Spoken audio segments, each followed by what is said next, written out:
Halo saudara-saudaraku, apa kabar kalian semua? Semoga baik-baik saja lah ya, dan rezekinya dilancarkan.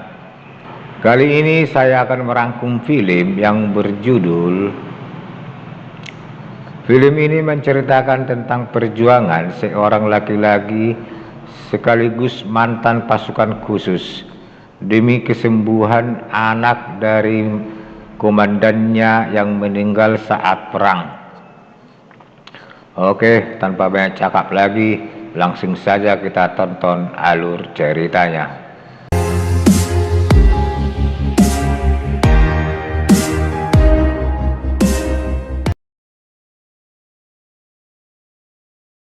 Di awal film kita diperlihatkan Tuan King menerima telepon dari dokter tentang hasil pemeriksaan anak mantan komandannya yang sudah dianggapnya sebagai anaknya sendiri.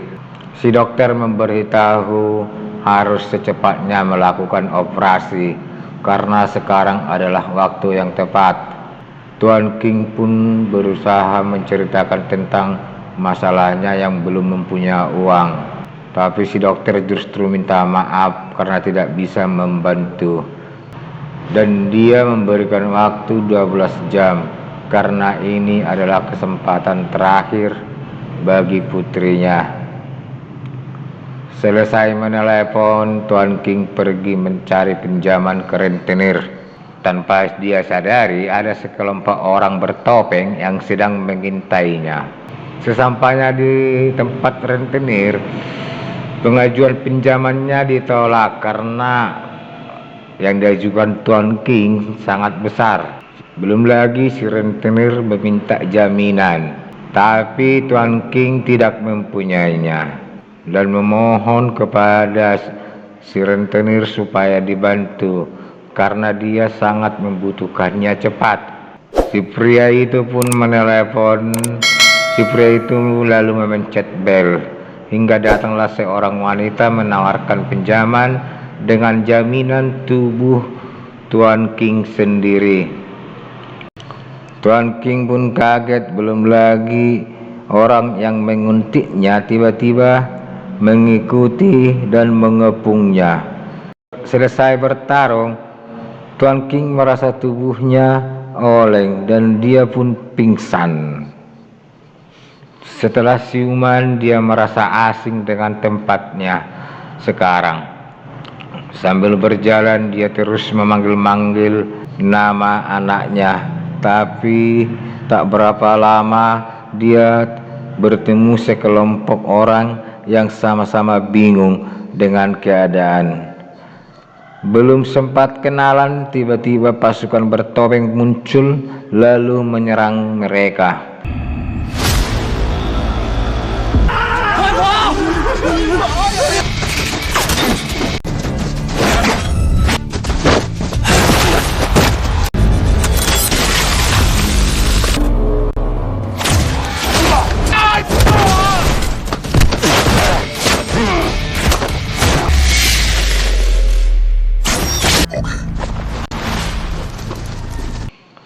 Selesai bertarung, mereka pun berdebat dan saling menyalahkan hingga diputuskan biar Tuan King yang memimpin jalan.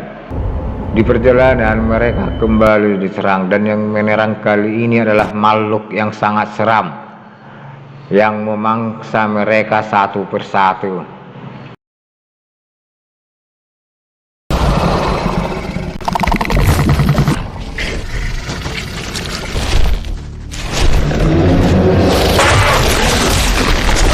Hingga mereka masuk ke dalam gedung tua. Di sanalah mereka menceritakan tentang kisah mereka masing-masing yang sama-sama pergi ke tempat rentenir. Salah satu dari mereka mengingat kalau yang menyerang mereka tadi mempunyai lambang di lehernya. Dia pun menggambarkannya di dinding, dan ternyata mereka semua telah dijadikan bahan percobaan sebuah perusahaan. Sedangkan di salah satu lab, para anak buah melaporkan tentang perkembangan Tuan King dan yang lainnya pada si bos mereka. Melihat video pertarungan, si bos terkesan dan penasaran melihat ketahanan tubuh Tuan King. Anak buahnya kembali menjelaskan tentang kemampuan Tuan King dan salah satu wanita yang bersama Tuan King. Si bos menyuruh para anak buahnya untuk terus memantau Tuan King dan selalu melaporkan setiap informasi padanya. Film berlanjut, Tuan King dan yang lainnya terus berjalan dan dia meyakinkan yang lainnya kalau dia akan menjaga mereka. Setelah beberapa saat mereka pun istirahat sekaligus kenalan. Selesai kenalan, Tuan King kembali mengajak mereka untuk terus berjalan karena dia merasakan seperti ada yang sedang menargetkan mereka. Tak berapa lama jam mereka bunyi menandakan mereka dalam bahaya. Hingga yang selamat tinggal Tuan King bersama si Rina saja. Saat suasana genting, Tuan King tiba-tiba kejang karena teringat waktu mereka bertempur di mana komandannya menitipkan putri satu-satunya pada Tuan King. Hingga si Ana pun berusaha menarikannya karena bangunan tersebut akan runtuh. Sedangkan di kantor polisi seorang Kapolda menyuruh salah satu anggotanya untuk menjelaskan hasil penyelidikannya. Karena akhir-akhir ini banyak laporan yang masuk tentang orang hilang. Kasat Reskrim pun memberitahu hasil penyelidikan dan kecurigaan kepada seorang wanita yang bernama Gaena. Dia adalah pimpinan sebuah perusahaan bioteknologi. Setelah mendengar laporan Kasat Reskrim, Ibu Kapolda menyuruh semua anggotanya untuk tetap fokus dan menunggu perintah selanjutnya. Film berlanjut, Gaena memerintahkan anggotanya untuk kembali menguji kemampuan Tuan King dan Anna dengan mengirimkan sepasang pemburu. Sedangkan di tempat lain, Tuan King sedang menceritakan tentang putri komandannya yang sudah dia anggap sebagai anak kandung sendiri. Saat asik bercerita, lagi-lagi jam tangan mereka berbunyi dan muncullah sepasang pemburu yang dikirim Gaena serta sekelompok bertopeng. Tuan King merasa bingung karena mendengar omongan selamat datang di ronde terakhir. Dia pun bertanya maksud orang itu apa, tapi sepasang pemburu itu justru memberikan teka-teki, kalau kalian pengen tahu jawabannya, kalian harus mengalahkan kami.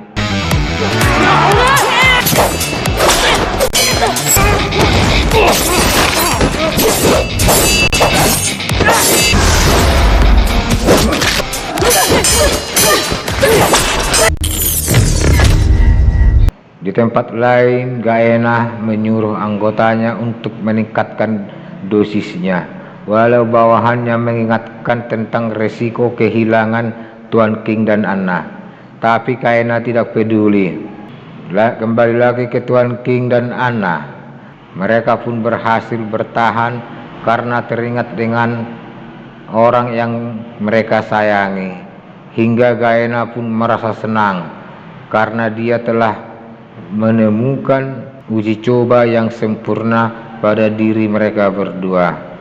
Dia pun menyuruh anggotanya untuk mengembalikan sepasang pemburu tersebut. Setelah itu Gaena muncul di hadapan mereka berdua. Gaena pun mengucapkan selamat karena dari ribuan orang yang diuji selama ini, cuma mereka berdua yang bisa lolos sampai tahap terakhir. Tuan King dan Anna pun marah mendengarnya karena mereka dijadikan bahan uji coba. Belum lagi gara-gara penelitian itu memakan korban yang banyak. Si Anna berusaha menyerang Gaena, tapi yang diserangnya hanya bayangan. Hingga Gaena menurut Tuan King menyingkirkan si Anna Dengan imbalan dia akan dikembalikan ke tubuh aslinya dan bertemu putrinya. Si Gaena juga berjanji akan menyembuhkan penyakit putrinya itu, dan dia memberi waktu 1 menit pada Tuan King untuk melakukannya. Setelah Gaena menghilang, si Anna menurut Tuan King menurutinya demi putri. Di saat genting, Tuan King teringat dengan omongan Wang Sun yang mengatakan seandainya mereka hidup di dunia game, mereka bisa hidup lagi setelah meninggal. Tuan King tersadar lalu memberitahu Anna semua yang mereka lewati adalah ilusi. Dia menyuruh Anna percaya padanya dan menarik tangannya untuk melompat hingga mereka kembali ke tubuh aslinya. Si Anna pun kaget melihatnya. Saat baru sadar, mereka berdua langsung lari karena melihat musuh datang. Sedangkan di luar perusahaan, polisi sudah mendekati lokasi mereka berada. Saat terkepung, Gaena pun menceritakan tentang tujuannya melakukan itu semua, karena dia mempunyai masa lalu yang sering dibully karena kelainan pada tubuhnya. Dia juga mengajak mereka berdua untuk bergabung. Karena dengan gen itu, maka putri Tuan King akan cepat sembuh. Tuan King pun pura-pura menyetujuinya, padahal itu cuma triknya untuk menyerang. Hingga tak berapa lama, polisi datang dan menangkap Gaena. Akhir cerita, perusahaan Gaena pun ditutup pemerintah dan dia dipenjara. Sedangkan Tuan King menderita kelumpuhan demi menyelamatkan putrinya, dan dia hanya bisa menatap putrinya itu dari jauh. Sedangkan si Anna selalu menemani dan menghibur putri Tuan King. Film pun selesai.